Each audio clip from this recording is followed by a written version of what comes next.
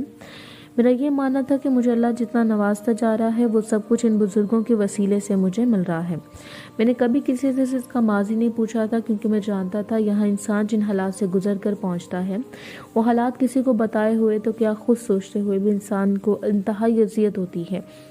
آج میں کافی دیر ان کے ساتھ بیٹھا رہا، ان کو تحائف اور نقدی رقم دی، ان سے اپنی اولاد کے لیے دعا کروائی اور پھر ان سے اجازت لے کر چل پڑا۔ میرے ساتھ ایک بزرگ بھی چل پڑے جو بظاہر تقریباً صحت مند تھے، لیکن فالج اٹیک نے ان کی زبان میں لکنت پیدا کر دی تھی اور ان کی ایک ٹانگ میں چلتے ہوئے لنگراہٹ بھی تھی۔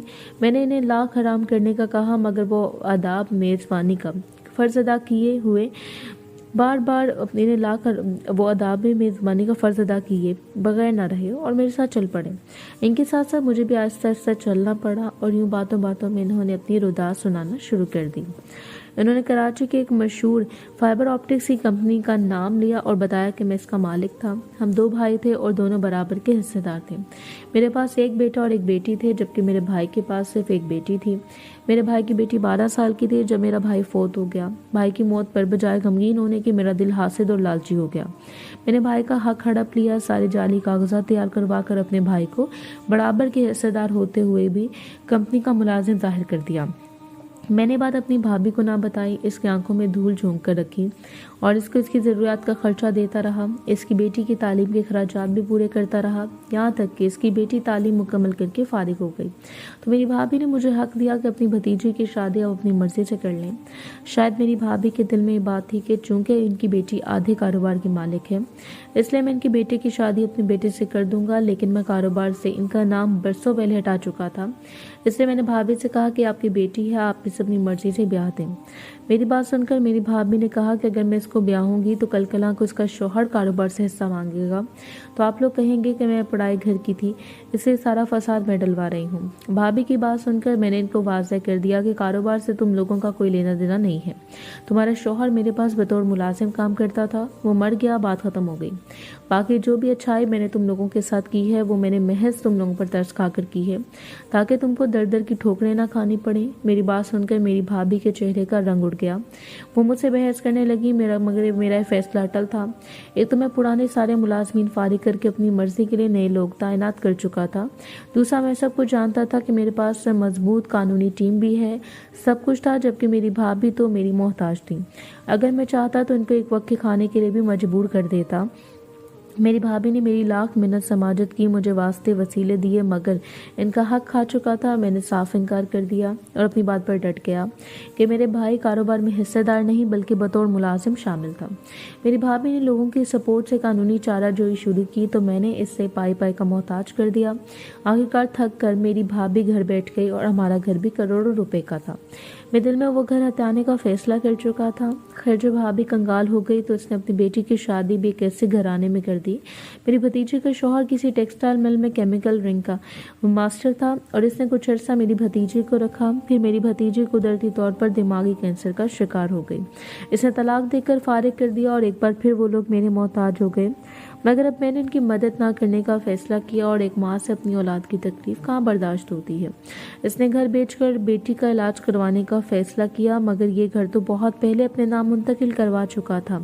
بس دنیا والوں کی نظر میں اپنی عزت قائم رکھنے کے لیے میں بھابھی کو گھر سے نکالنا نہیں چاہتا تھا، کیونکہ پہلے اپنے بھائی کا حق کھا جانے کی وجہ سے میری سوسائٹی میں میرا معیار بہت گر گیا تھا۔ مگر جب میری بھابھی نے گھر بیچنا چاہا تو مجبوراً مجھے کھل کر منع کرنا پڑا اور میں نے ان کو تنگ کرنا شروع کر دیا تاکہ وہ گھر کا قبضہ چھوڑ کر کہیں اور چلے جائیں۔ گھر کا مین گیٹ ایک ہی تھا، رات کو اگر تکلیف زیادہ بڑھ جاتی اور میری بھابھی اپنی بیٹی کو لے کر دوا لینے جاتی تو میں چوکیدار کو منع کر دیتا کہ ان کی واپسی آنے پر گیٹ نہ کھولا جائے۔ یوں پوری رات میری بھابھی بھتیجے گیٹ کی دہلیز پر بیٹھی صبح ہونے کا انتظار کرتی رہتی اور پھر ایک دن اسے گیٹ کی دہلیز پر پڑی میری بھتیجی مر گئی۔ میری بھابھی نے اس کی لاش چھپا کے حوالے کر دی اور گھر سے کچھ چیزیں اٹھا کر ہمیشہ کے لیے چلی گئی۔ میں نے اپنی بھابھی کے گھر کا باقی سامان غریبوں میں بانٹ دیا اور اپنی فراخ دلی دکھا دی۔ بھابھی والا پتہ صاف ہو جانے کے بعد میں نے اپنا کاروبار بیٹے اور بیٹی میں تقسیم کر دیا۔ کاروبار کی ساری دیکھ بھال میرا بیٹا کرتا تھا اور میں نے خود کو کاروبار سے الگ کر لیا۔ پھر ایک دن اچانک ہمیں پتہ چلا کہ میرے بیٹے کو برین ٹیومر ہے۔ مال و دولت، تعلق واسطہ سب کچھ ہوتے ہوئے بھی میں اپنے بیٹے کو بچا نہ سکا اور وہ بھتیجے کی طرح ایڑیاں رگڑ رگڑ کر مر گیا۔ باقی کا کاروبار میں نے اپنی بیٹی کے نام منتقل کیا اور اپنی بیٹی کی شادی کر دی، اور پھر میں نے یہ گھر بھی اپنے داماد کے نام پر منتقل کر دیا۔